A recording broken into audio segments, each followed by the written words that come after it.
Welcome to the Motor City Mama Show. Today we're taking a heartfelt journey through Hollywood's golden years and beyond, with a woman whose grace, talent, and spirit have touched generations.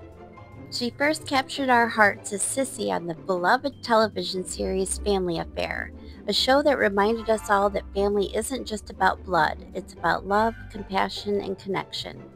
But Kathy Garver's story didn't stop there. From the Ten Commandments to Spider-Man and his amazing friends to the written word and beyond, her voice, her warmth, and her authenticity have made her a true treasure in entertainment. So sit back, relax, and join me as we celebrate the life and legacy of one of Hollywood's most enduring talents, the remarkable Kathy Garver. Welcome to the Motor City Mama Show. Today I have a very special guest, Miss Kathy Garver. Thank you so much for joining me today. My pleasure, Kara. It's nice to see you face to face. I interviewed you in 2016, I believe, in my radio years, and we had a great discussion. So I just wanted to continue our talk. Thank you. I like it that our tops are matching tops. Yes. I guess maroon is in. It's a good fall color. It is, absolutely. So I'm going to get right into it. I was looking into your background, and you have worked with everybody, all the Hollywood greats. You're a living legend, and so I just wanted to talk to you about some of your earlier years. You worked on the Ten Commandments, but that wasn't one of your first roles. What was your first role in Hollywood, and how old were you? My first role was in The Night of the Hunter, a film that was Charles Laughton's first directorial assignment and his last. But it was with Robert Mitchum and Shelley Winters and Lillian Gish and Peter Graves, and it was just a marvelous cast. It was a very scary movie, and the reason that Charles Laughton, this was his last one, was when the movie first came out, it got awful reviews. And he was so disgruntled by that. He says, "Oh, okay, I'm not going to do any more movies." And it happens that now that movie is regarded as one of the best psychological horror films that has ever been made. And it's taught in universities and colleges all over the United States and maybe in the world. I don't know about the world, but I know in the United States it certainly was. And it was like a very German expressionist, they say, kind of film. Very dark, but the points that were very important were lit. And so that was a kind of a process that they used, and it made for a wonderful film. I doubled the part of the little girl in the film, who was Sally Jane Bruce, and I also had a part in it, but she had never done anything, and she was only 6, and I was 8. So, and I had 2 big brothers, and I had been studying at the Medlin studio since I was 3 years old. So I had um, a lot of experience in following directions with the Midland Kitty. So yeah, so that was my first one, and I'm in most of the running scenes and all these scenes, and then at the end. So tell me about your experience in the Ten Commandments. You were cast as an extra, and then Cecil B. DeMille saw you and decided to give you lines. So tell me about that experience and what you remember about Charlton Heston. Well, after Night of the Hunter, my mother got me an agent, and that was the first job that I got with Hazel. And I went on this interview because they were looking for extras, and I was assigned to be an extra on the movie. And I remember as a child, and now I'm like 9, and a child, I think, remembers through their senses. So I remember the coal makeup being on and the roughness of these outfits that we wore. So my scene was I was supposed to be in this wagon, and I had a little lamb, and it's part of the Exodus part of the movie, and we're getting out of town, so to speak. And I was having a really good time with the lamb, although it did pee on me, and I was going, "What? What is this?" And I'm covering up the lamb. Well, I guess Mr. DeMille saw me in the wagon, and he made this great big comment, "Don't let that little girl's face get in the camera." He said, "Is that me? Is he talking to me? Is that God?" Because he was way up on this crane looking down, taking a big overshot. So it wasn't God. Well, it was the cinematic God.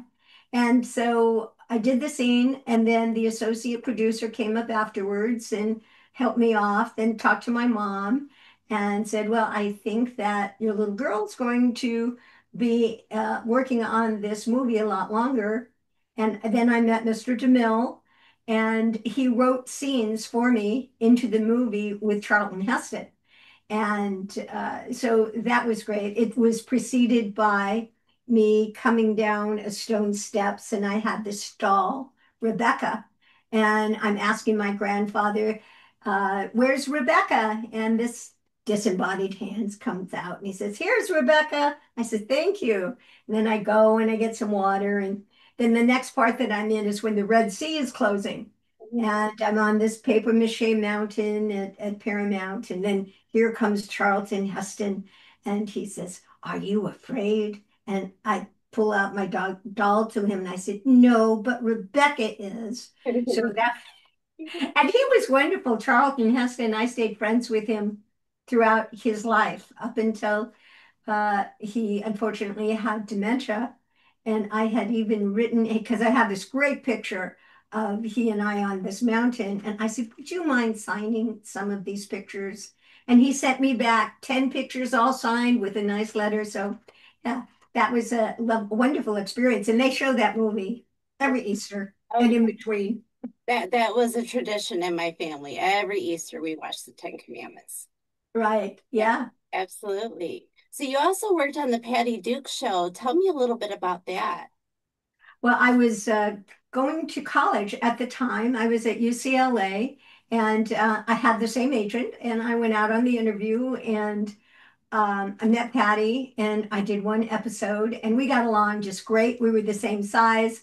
I love the way she worked. She was just like fast. She says, "Okay, let's go from one to the next to the next." "Okay, I'm ready."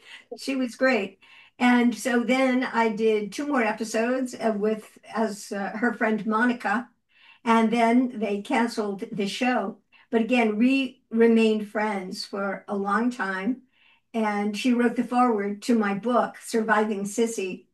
And I remember interviewing her. I had a talk show.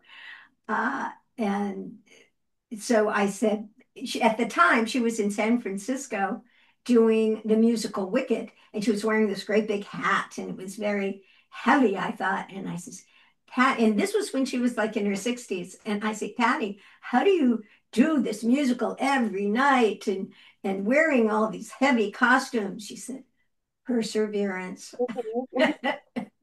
And that I think has that helped us both and throughout our careers until she unfortunately passed about 3 or 4 years ago.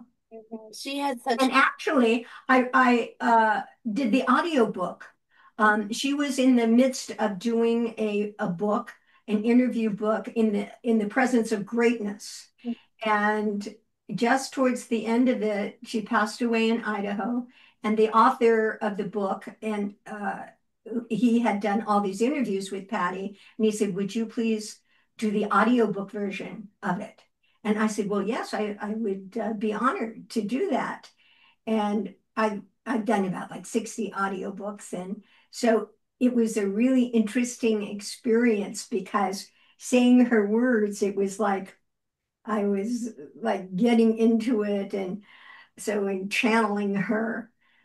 And speaking of audiobooks, I finished an audiobook this year called Elvis, Rocky and Me, which was written by Steve Bergsman and Carol Connors. It's the Carol Connors story. And I am happy to announce that now I'm being considered for a Grammy for the rendition of that audiobook. So we'll know November 7th. I'm in the top five, but I made the first cut. Now, let's pray that I'm one of those nominees, and to win the whole thing would be great. Congratulations. We'll be rooting for you for sure. You.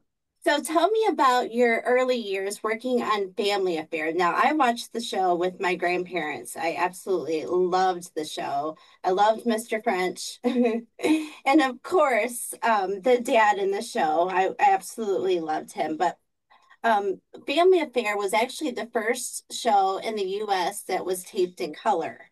So is that the reason why the kaleidoscope was the opening to like emphasize that it was in color? I always wondered that.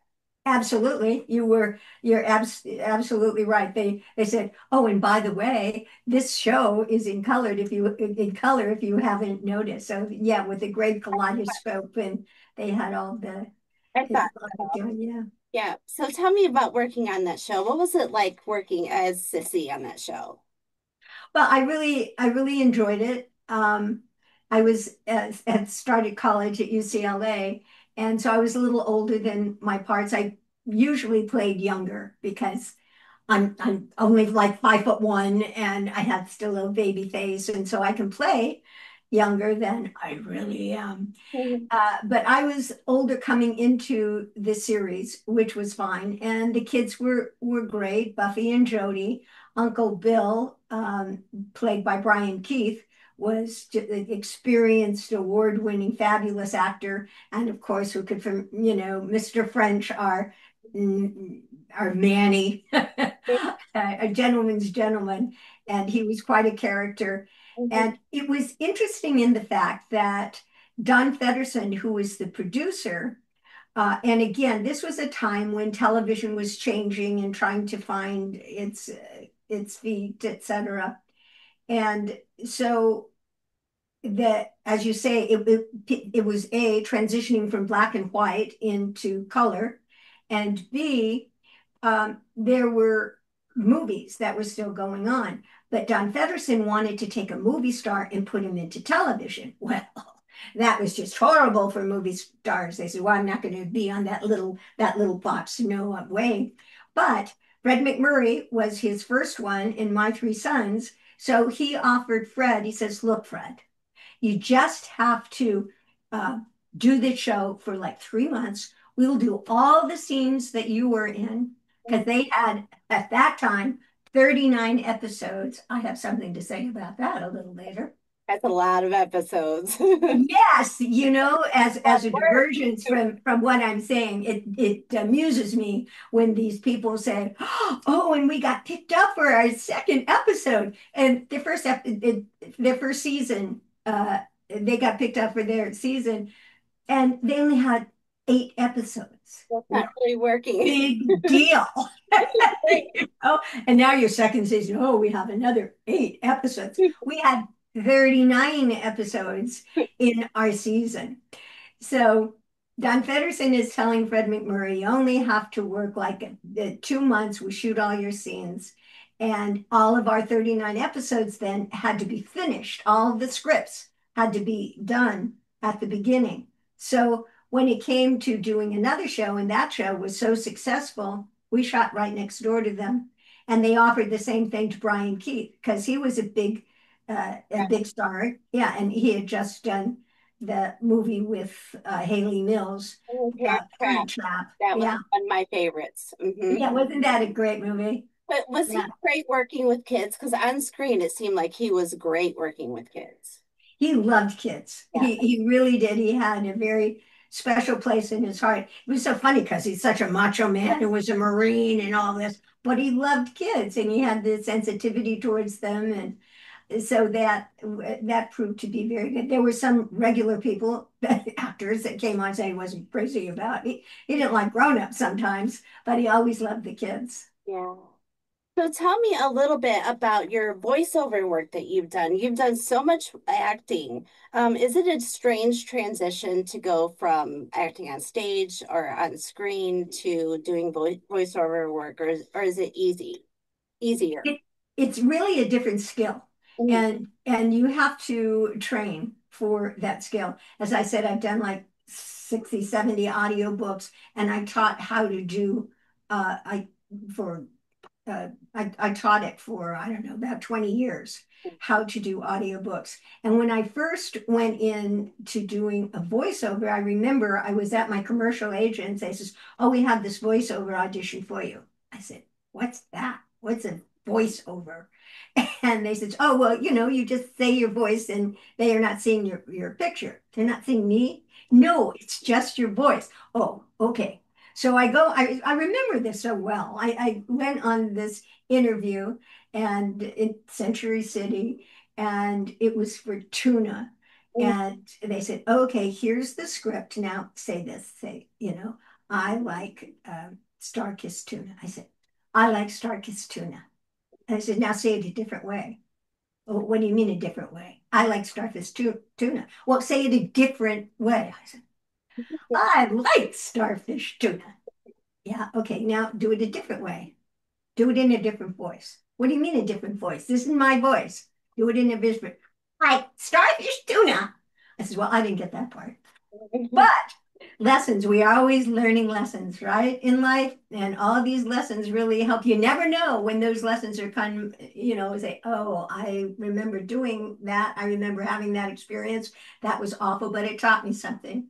So it taught me that I needed lessons in voiceover. So, and then I also taught voiceover in characters and for animation, for narration, for industrials, also for 20 years. But uh, that was for my voiceover career. I was Firestar in Spider-Man and His Amazing Friends. That's still playing on Disney. And I was Dixie and Dixie's Donna. And they have a whole little uh, little play sets that they did for Dixie. And she was just real popular back in the day. And then I did Enya, evil characters in some of the anime series and shows that we have on, and just lots of stuff. I've done a lot of voiceover work. I don't know who I am. I'm all these characters. So what is your favorite medium to work on stage? I mean, you've written books, you've done audiobooks, you've done the voiceover work. What is your favorite medium to work in? I think my two favorite things are movies and writing. I love to write. I'm on my sixth book, and uh, Romancing with the Stars, inspiring love stories from Hollywood.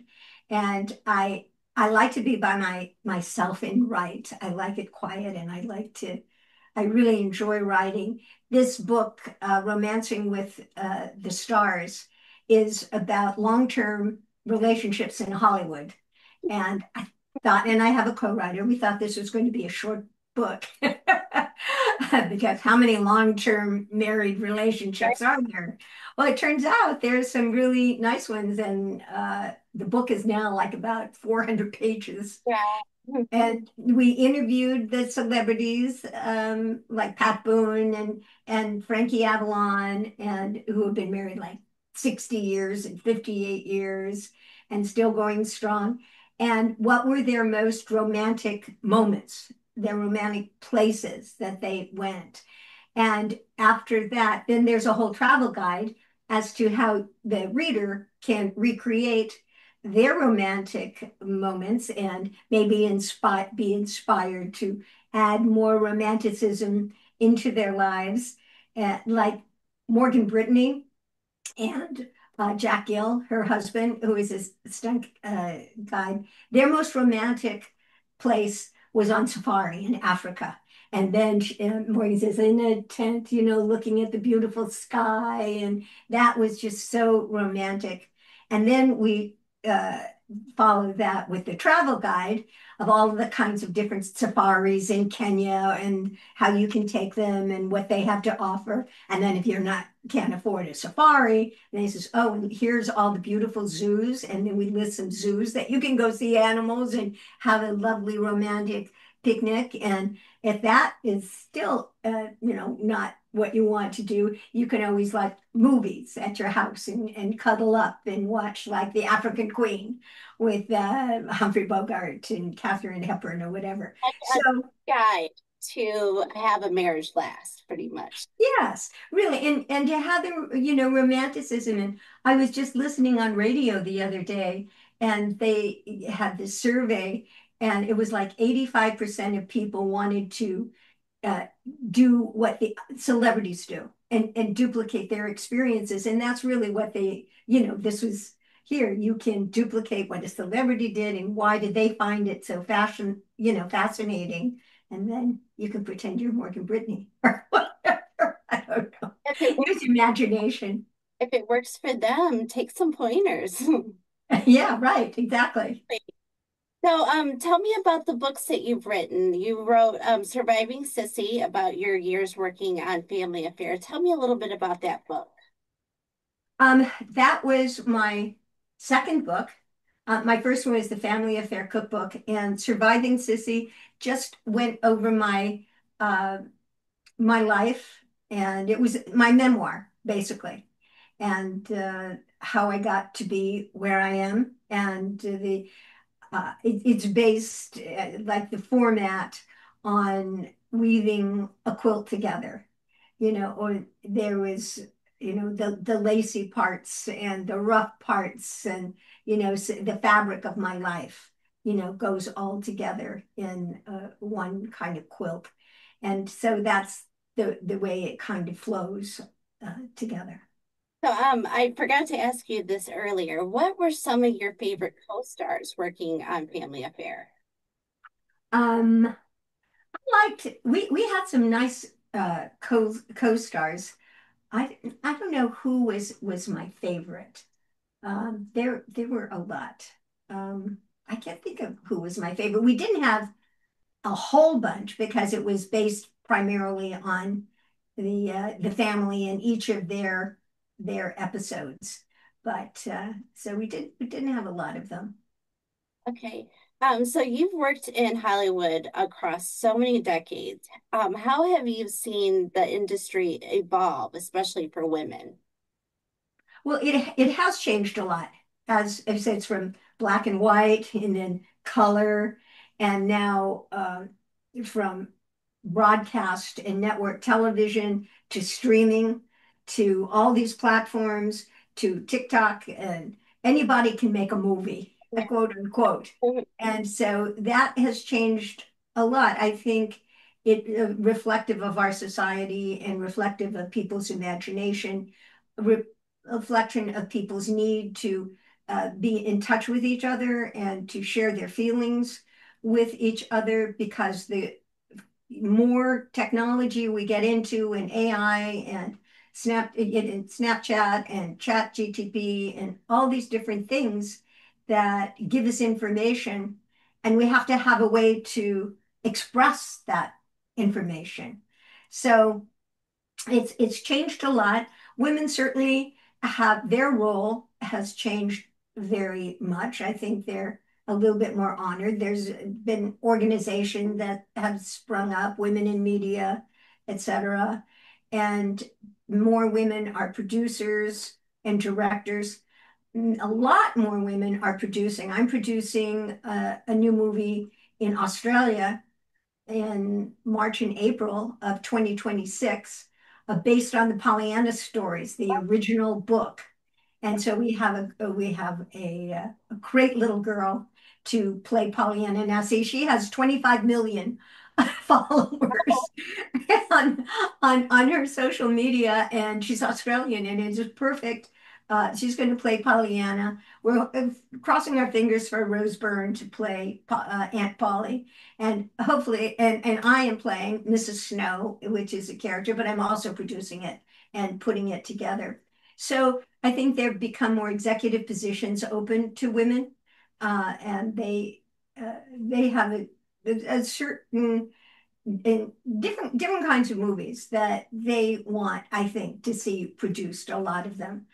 I find that women are a little more nurturing and than men, and not to be sexist, but we just basically are.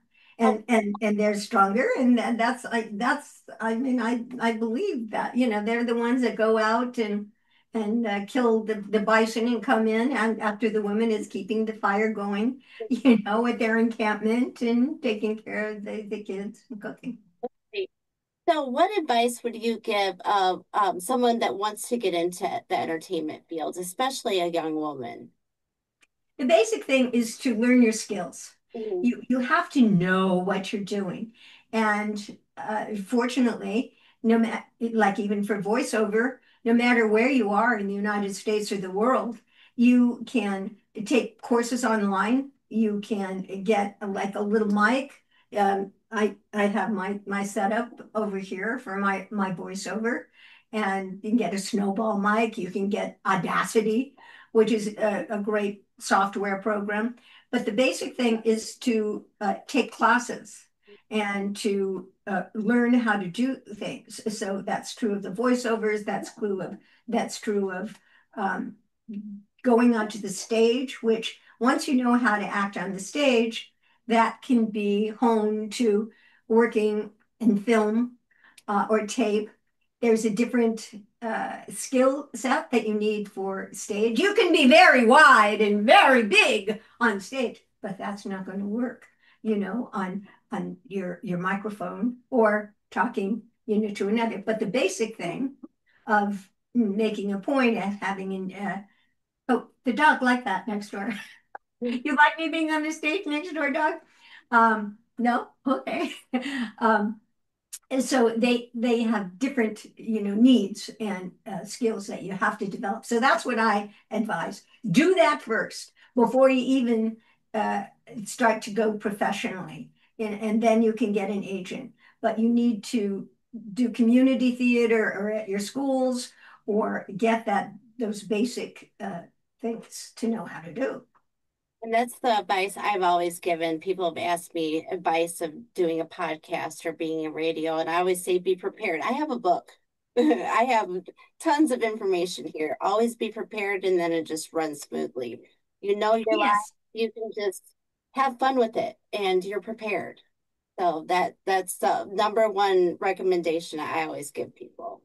Yeah, and that's great. And you are, totally organized and you know your questions, you know what your time is. I have a podcast that I'm going to start in January called Catchy Classics with Larry De Silva. And we're going to do a podcast and like interviews like you do, and we'll have Carol Connors on and Paul Peterson and so I'm looking forward to that. You got to keep up with the changes. That's another thing for sure. I'll tune in because I could talk to you for hours. Yeah, just your brain. You've got so many stories. You've worked with so many great people that I could just sit here and talk to you forever. But I won't keep you forever. But I do want to have you tell everybody how they can contact you. I know you can go on kathygarver.com and subscribe to the newsletter. But what are you working on right now? Well, right now, like this week, I'm doing 6 spots for a new video game. And then I'm also spokesperson for this company called Surety Health. So I'm doing that in West Palm Beach and then putting the movie together. I'm meeting with the investors in West Palm Beach this month as well to get all of our ducks, so to say, in a row for the Australian movie. Finishing touches on my book, Romancing with the Stars. That will be out on Valentine's Day because that's a very romantic book. So, Okay, so there was one more question I was gonna. and people can go onto my Facebook because I'm always on my Facebook, and that's Kathy Garver or Kathy Garver fan page. And my Instagram is at KG Cissy, Cissy. Um, So that's my social network. there was one more question. So I recently had my screen debut. So to Congratulations. I was an extra, so it wasn't a speaking role or anything, but it was here in Michigan, and I worked with Joseph Lewandowski from Rogue River Productions, and he said he worked with you on Christmas Romance at the Roanoke Ranch. So how many films have you done here in Michigan? Well, that was really a fun one, and that came out just about 2 months ago. That's on Amazon. Christmas at the Roanoke Ranch, and even though it debuted as well, I guess it's Christmas in July, but it will have its second debut in November, and that was really fun. I did a movie this year, The Thing About Pickles, but that was in Indiana. And really, I think in Michigan, that was the only movie that I've done. I'd love to do some more. I love Michigan. I'd like to, and it's a great place to shoot. And I tell you, this ranch was absolutely fabulous, right outside of Grand Rapids. We rode horses, and it's a wonderful tale. So people should watch that, especially the ones from Michigan. Absolutely. So, if you're ever in Michigan, we would love to have you come to the studio and do a meet and greet and just have you here and do an in-person interview. That would be great. What part of Michigan are you in? And it's landing in Depot Town near Ann Arbor. Oh, I've not been there, so that would really be fun. I'd love to go places I haven't been. Yeah, Ann Arbor. Okay. Ypsilanti. Oh, right. That's a deal. Okay. Okay, Kara, that's a deal. Well, I'm going to keep up on everything you've got going on, and I will definitely keep in touch. And congratulations on, I'm sure you're going to get this Grammy. I just know it. Fingers crossed. Okay. Thank you. Thank Okay. you so much. Thank you.